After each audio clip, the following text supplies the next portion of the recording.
Yo, what's up guys, and welcome back to another video. Back from vacation and back to another lap time challenge. Today we are racing on Laguna Seca in the Shelby GT350R. We are racing on racing hard tires and the current world record is set at a 126.1. That leaves us to beat at least a 128.7. So let's try this car out on track and try to get into the guide immediately. And though I was fully aware that the car would kind of be an oversteery one, the very initial lap just taught me what was reality, at least for American engineering, so it gave me some fun for the very first lap. But let's go into the guide. So due to the high torque, it is recommended to keep third gear out of the last corner onto the final straight. Then up to fourth gear, you can either stay in fourth or go up to fifth.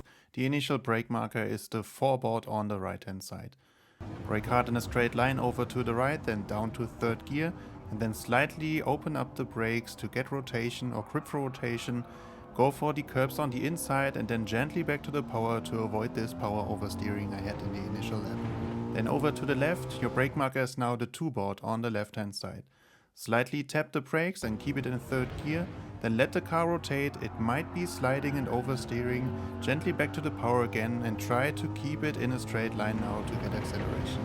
Again, the brake marker now is the 2-board on the left hand side. Slightly tap the brakes again and go for an early upshift within the corner, aiming for the curb on the inside, and then gently back to the power in fourth again, even though it's not as oversteery in fourth now.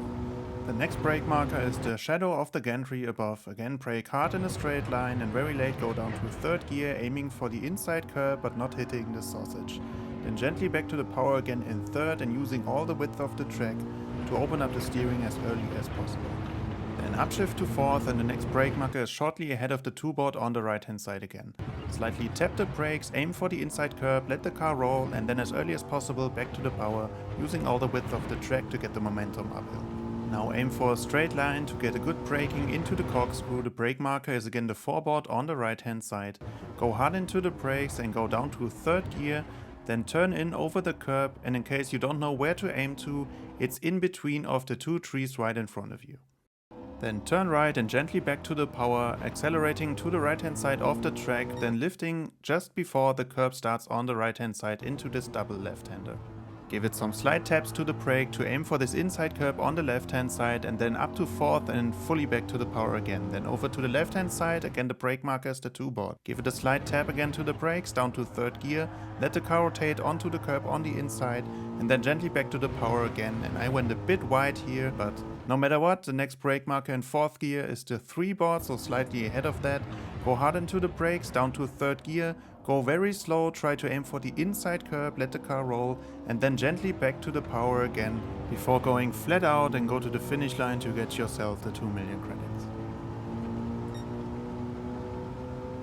And as usual, let's review the lap once more from chase cam. So as mentioned before, getting into your lap, try to use the third gear to avoid power oversteer out of the last corner. Then go over to the left hand side, take the shortest way through this double left-hander. Then over to the right, the first brake marker is the 4-board. Go hard into the brakes, down to third gear, try to avoid too much sliding, then gently back to the power in third to avoid power oversteer. Over to the left, the brake marker is the 2-board, slide into the brakes, let the car slide slightly, then up to the power again, trying to avoid power oversteer. Next brake marker, the 2-board again, up to fourth with a tap to the brakes, then gently back to the power again over to the right hand side. The shadow of the gantry is the next brake marker, hard into the brakes, down to third gear, then aim for the inside curb, avoiding the sausage, and gently back to the power again using all the width of the track. Up to fourth gear and again slightly before the 2-board on the right, tap the brakes, let the car roll over the curb and then fully back to the power again, taking that momentum uphill. Then into a straight line for braking to the corkscrew, the 4-board on the right hand side is your marker, hard into the brakes in third, then over to the left, aiming in between the trees, back to the power again in third, over to the right at the start of the curb, release the power, give it some slight taps to the brakes to get rotation, up to fourth and back to the power again. The 2-board again, braking, down to third, sliding into the right-hander, one last time up to fourth and ahead of the 3-board, back to the brakes again, down to third, slow that car down over the curb on the left, and then gently back to the power again, making it to the finish line, getting a gold time and 2 million credits in this week's challenge. And that's already it for this week's lap time challenge on Laguna Seca and the Shelby GT350R. Being bloody honest, I really didn't like this one. I did a few laps and I think I could also improve my time.